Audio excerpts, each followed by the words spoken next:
Hello, my beautiful friends. Hello, my beautiful friends, and welcome, welcome to the Joy Channel podcast. This week's episode, you are not dissimilar to a rat in a lab, turning pain into pleasure.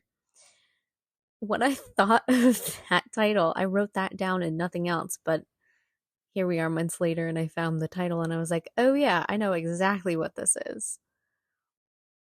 So, Rat Park. Let's talk about that study. It was one of my favorite, it was a very pivotal study in a paper that I wrote back in the day. So when I was doing research in the neuroscience department at RPI, I did a study on hippocampal processes in mice, how acute stress affects hippocampal processes in mice. And that was following an independent study I did on stress and anxiety. And I was learning about how in that independent study, I had learned about how reversing stress and anxiety came from meditation and moving the body and regulating and also taking vitamins that are useful for it, like, B6 and B1 and B12, all the Bs, and zinc and magnesium. And I have the list somewhere. I can definitely share that. These rats were put into isolation, which is innately traumatizing, and then offered cocaine laced water. And in comparison with the non isolated rats who had really fun tunnels and resources, etc., and were in an quote unquote enriched environment, the isolated ones wanted to consume the cocaine water, likely because they were bored. They had nothing else to do. They were receiving pellets that were like not great. And yeah, and it reminds me of the Gabor Mate saying, it's not why the addiction, it's why the pain.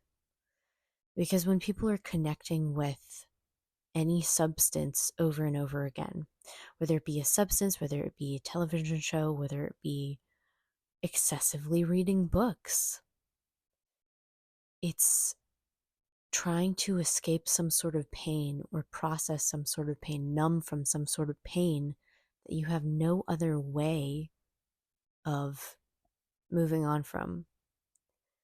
So when you recognize that it has become your easy out to just feeling a little better, just a little better, but it doesn't really change anything, you're able to actually find things that do change you and your response patterns. Being more present with the body, asking the body what it truly needs and is holistically beneficial for it, getting connected with community to be enriched. We all know that during the whole big kerfuffle that occurred a few years ago, it sucks being isolated. We're not enriched, right? And a lot of people um fell into whatever coping mechanisms, but people were coping before that because we have an innately kind of, there's an innate isolation in a society where once there was tons of community, and now there's less. Community is coming back though. I'm seeing it all over the place pop up, people wanting to know their neighbors and connect and join clubs and start coalitions and plant beautiful things into the earth, which is wonderful. However, the ones that stayed in isolation did not get better. They did not heal. They continued to treat themselves with drugs and were just really bummed out. The ones that had drugs, the ones that didn't or just in like a basic area with just like pellets and stuff, they didn't heal.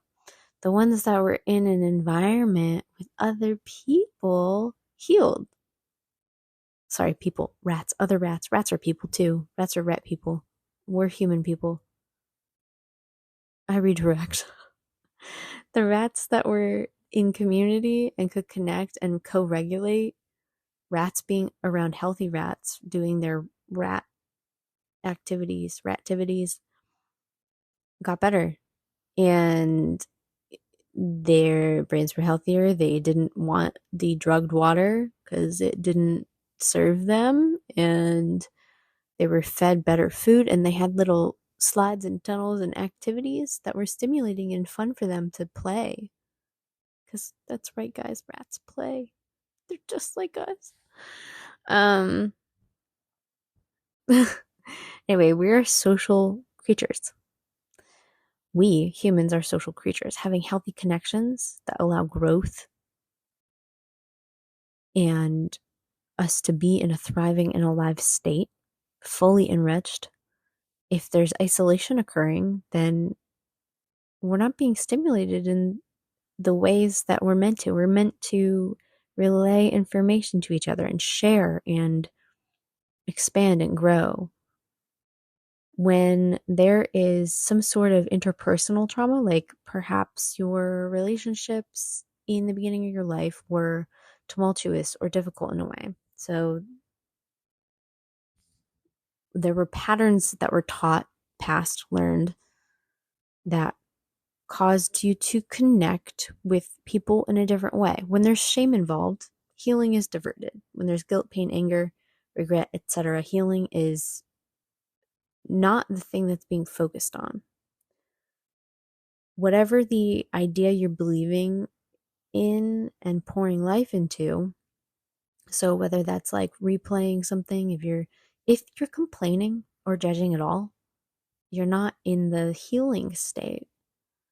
And it could be a step up from where you were. Like if you were completely numb and not caring about anything, and then you go into anger, that's you moving up the scale of emotions, coming out of freeze and back into a place where you're like, in the fight response. And then coming down from that as well, you go back to neutrality, and from there you can go into thriving. So returning to peace, etc.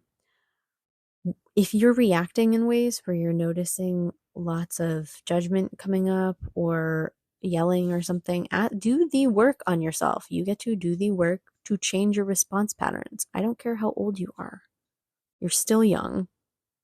If you're 80, you're young. Reality is infinite. Just change your patterns and respond differently if you so choose to, because then your environment's different. The people around you are different. Going into every situation assuming everyone's meaning the best is completely different of an experience than going in feeling like having some sort of story about people that is not adding to life. Something I love is that the opposite of live backwards is evil. So I like to say that anything that's evil is anything that's sending the energy of life away from you. It's anything that's pushing it back because, it's backwards. So choose what you give life to, what you're pouring your life force energy, your attention, your breath into. And how do we change this? How do we change our response patterns, right? Because you can say, oh, do that. It's by practicing. You practice yourself. You practice seeing yourself doing the thing. You even speak it out loud. Practice saying it over and over until it feels natural to you. This is affirming, known as affirming as well. And when you practice spelling it out, it becomes you. You become it. You are it.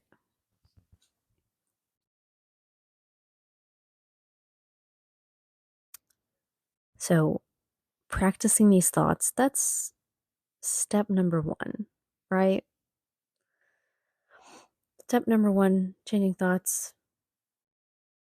Breathe is we're gonna go over the joy list, because these are all things that you can do to cultivate that pleasure and that repair in your physical health, your interpersonal health and connections, your ability to connect with the field around you, with the people around you, with the points of energy in your experience.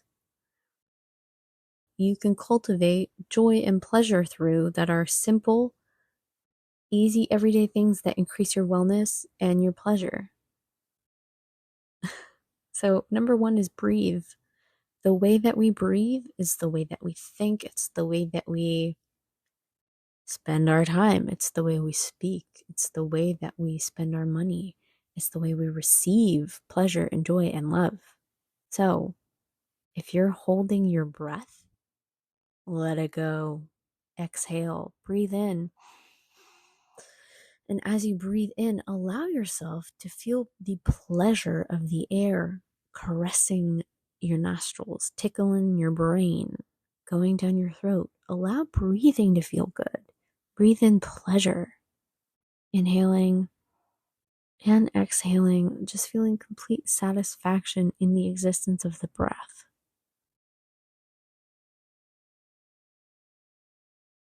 Breath is what we are beginning with. Second, affirmations.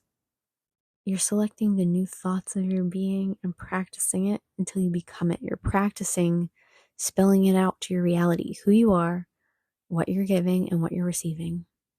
Period.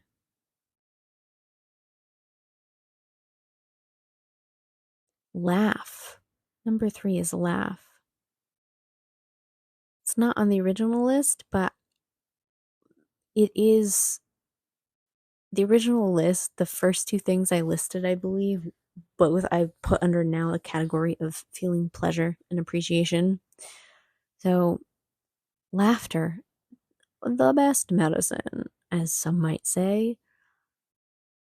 Vibrating, beautiful, shaking your cells, shaking your body with pleasure, with joy. Excellent, excellent. Telling your body, hey, I'm safe, I'm safe. Look at your world in wonder.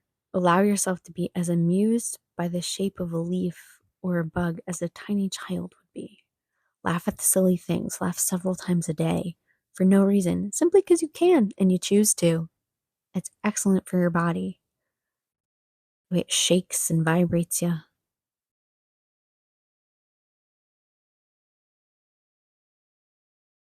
Number 4 is be in nature. As soon as you wake up, or after you do your, breathing in joy and pleasure and saying, I'm so grateful for my body, my bed, my pillow, etc. Get up, take care of your physical needs, go outside, put your feet in the earth, look up at the sky, say, I'm back, world, and today's going to be the most magical day of my life so far. I'm going to experience more joy and pleasure today than ever before. I'm going to be delighted by everything that flows into my life and experience. Tell the world what's up. Tell the world exactly what your day is going to be like. Be specific. Enjoy it. And I'm going to do this, and this is going to happen. And only speak the things you desire to happen. Don't just speak things because it's been happening the last 100,000 days. Be more creative than that. Come on. You got this. You're manifesting every moment, so create the stories you want. They're all great. Number 4, I want to go back to just a little bit. Talk to your plants. Tell them you appreciate them and love them. Send them love. If you don't know how to send love, feel the love in your body and then move it with your mind to where they are. Like, put it in the same space as them. Feel it in your body and have that feeling in the same space as them as well. Or just feel love and appreciation around them and talk to them and they'll pick it up. It can be easy. I choose it to be fun and easy, right? Say that. All right, number 5, dance. Wiggle that body of yours. Shake those joints. Let your body, your being, enjoy the pleasure of movement. Moving feels so good. If you're desiring to increase pleasure in your body, because, you desire to recall what that feels like, check out the last episode and stay tuned because I'll be sharing more episodes regarding that as well. Number 6 is sing. Vibrate those vocal cords, muscles, tissue, nerves. Sound aligns you with your being. And when you sing, singing out the beautiful songs of your creation, of your experience, of what you're desiring to call in and what you're desiring to vibrate through your whole being and your whole field as your reality. And number 7 is create something. If it's a painting, a doodle, music, food, poetry, music. I said music. Swimming. Have it, you can get creative while swimming, figuring out some other thing. Invite in new experiences. When you're creating things, you're growing, you're exploring. Go on an adventure. Enjoy your life. That's all for me today, folks. Thank you so much. I hope you enjoyed the Joy Channel podcast. I hope you enjoyed the last episode. I'm sure you did. Actually, I know you did if you did it. The last episode meditation was fantastic. And I will be back with another meditation on Wednesday. So much love to you. Do these things. They're wonderful. I'm doing these things and they work. Period. This is how you change your life, is by actively choosing to put more joy and pleasure into it. Changing your response patterns so that you can enjoy more of the life that you're living here and now. All right. Much love. Check out thejoychannel.org to work with me one-on-one. Please stream and share and love on my song Love I Stay With on Spotify. I'm so proud of it. It's my first song, and I'm going to be releasing more. And the better this song does, the more wonderful things occur, right? So, follow me on Instagram at Rome Wild Art and at Joy Channel Podcast. So, is there anything else to mention? Oh yeah, get your free write your book copy, and soon your free guide that tells you the vitamins that is research backed, as far as these are the vitamins that help with these things, because that's something I've already studied and written. All right, my loves. Again, have an absolutely beautiful week. Tune in. Well, tune in on Wednesday. Goodbye. A note from post episode editing Rome is I am choosing my offerings for Patreon, and I was thinking about offering a tier that is a live virtual event once per month for whoever signs up for that level of the Patreon to come to. And I thought I'd just put that out there and see if anyone would be interested in that. So if you have feedback on what you're excited about experiencing and going deeper with me particularly, please do message it to me on my Instagram at Joy Channel Podcast, or email it to joychannelpodcast@gmail.com and have the subject line be suggestions or Patreon suggestions or whatever it's pertaining to. So thank you. Have a good day. Goodbye.